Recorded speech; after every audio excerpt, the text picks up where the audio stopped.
उसके लिए माननीय कांशीराम साहब ने बड़ा लंबा आंदोलन चलाया। मैं याद दिला दूं, 1968 में 1968 में बिंदेश्वरी प्रसाद जी बिहार के सीएम बने थे।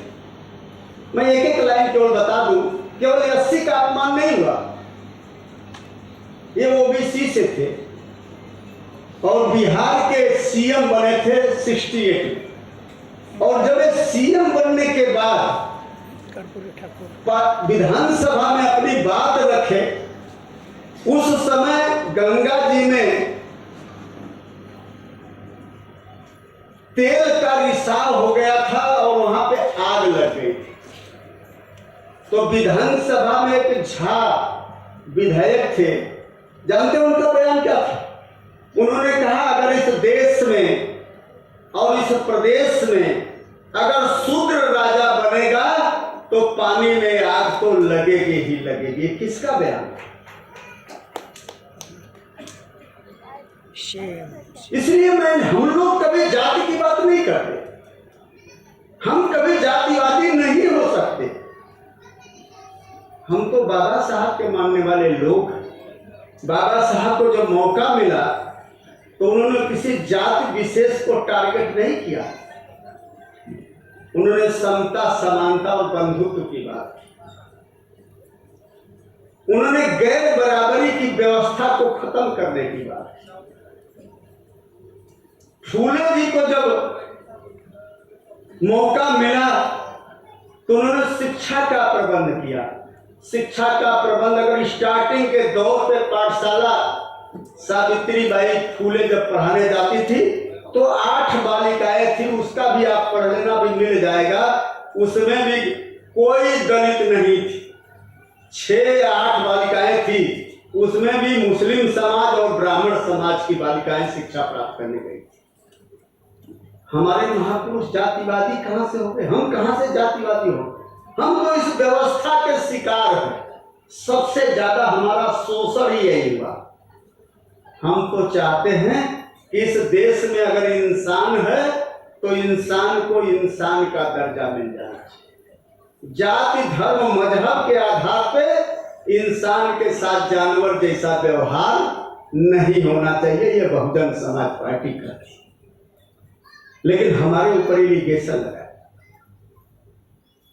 और इसमें जब आप लोगों को जानकारी है, महाराष्ट्र के बहुत लोग होते थे, दिल्ली के वोट क्लब पे जब धरना चल रहा था, और धरना किस बात का था कि दलित लोग धरना दिए थे और ये बात पे धरना दिए थे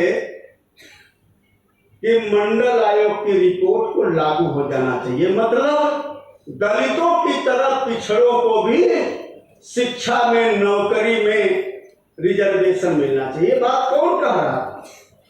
ये दलित कह रहा था। उस समय भी पिछड़े समाज के लोगों ने कई जगह हमारे जलूसों पे पथराव कर दिया,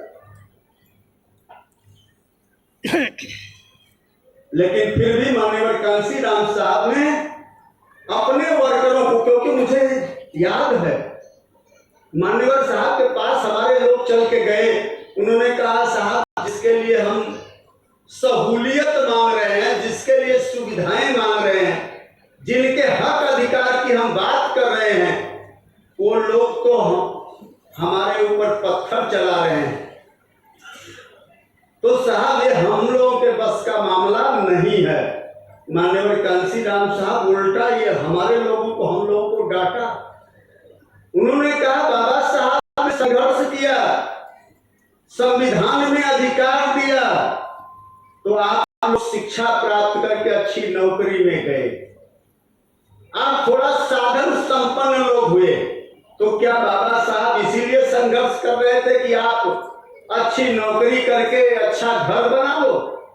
बाबा साहब इसलिए संघर्ष करके आपको हक अधिकार दिलाए कि आप लोग पढ़ लिख जाओगे, नौकरी में चले जाओगे, बुद्धिजीवी लोग हो जाओगे, तो समाज में जो ऐसे लोग हैं, या मेरा जो मिशन, या जिनको हक अधिकार अभी नहीं मिला उनको दिलवाने के लिए, उनको तैयार करने के लिए, उनमें भाईचारा बनाने के लिए उनके साथ संघर्ष करो। लेकिन आप लोगों ने, क्योंकि वो शब्द मैं नहीं कहना चाहता, रंगीन टीवी की बात करते थे साहब, और इसके साथ एक लाइन और कहते थे, लेकिन वो नहीं मैं कहूंगा, कि आप लोग शिक्षा प्राप्त करके ऐसो आराम की जिंदगी जीना शुरू कर दिया आपने, जबकि बाबा साहब ने इसलिए कि आप अपने समाज को तैयार करोगे। तो आप लोगों ने ओबीसी कौन समझाते थे साहब कि ओबीसी ब्राह्मण में आता है, तो हम लोग कहते थे साहब नहीं आता।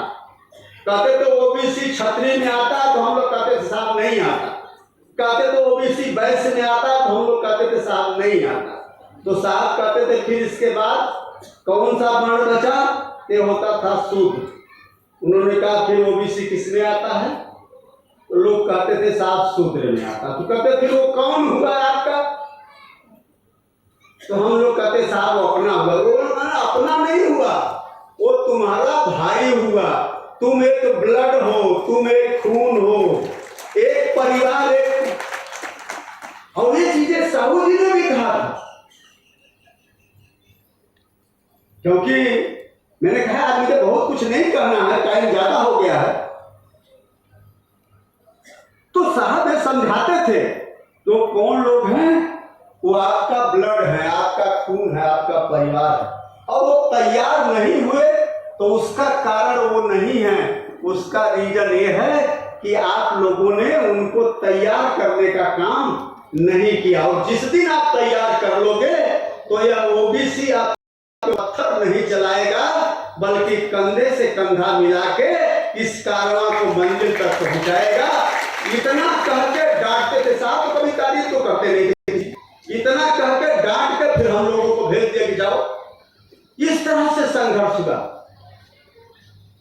और संघर्ष करके पिछड़े समाज का, वो मुझे लगता है कि मैं एक लाइन वो जिक्र करके बात को खत्म करूं। 98 का समय था, क्योंकि पिछड़े समाज की मुझे खुशी होती है। मैं तमाम स्टेटों में, अभी साउथ का पूरा स्टेट हमारे पास, हमें लगता है कि मान्यवर साहब और माननीय बहन जी के आशीर्वाद से सारे स्टेट की जिम्मेवारी हमें मिली। और अब जो मिली है ये यहीं से शुरू है, महाराष्ट्र से शुरू है। महाराष्ट्र हो गया, गुजरात हो गया, कर्नाटक हो गया, केरल हो गया, तमिलनाडु हो गया, पांडिचेरी हो गया, या फिर आंध्रा हो गया, तेलंगाना, ये सारे स्टेट हमारे पास। तो जब ये मैं उस समय तमाम स्टेटों में जाता था, तो उस समय मैं 98 का थोड़ा सा जिक्र करके मैं आगे बढ़ूं कि 98 में हमारे 3 सांसद जीते थे। 98 में 3 सांसद जीते थे, जिसमें बहन जी भी थी। और उस समय बीपी सिंह को प्रधानमंत्री की कोशिश कर रहे थे। तो बीपी सिंह मान्यवर साहब और माननीय बहन जी से जब मिलने आए, तो मान्यवर साहब और माननीय बहन जी ने शर्त रखी थी कि भाई हमको खाली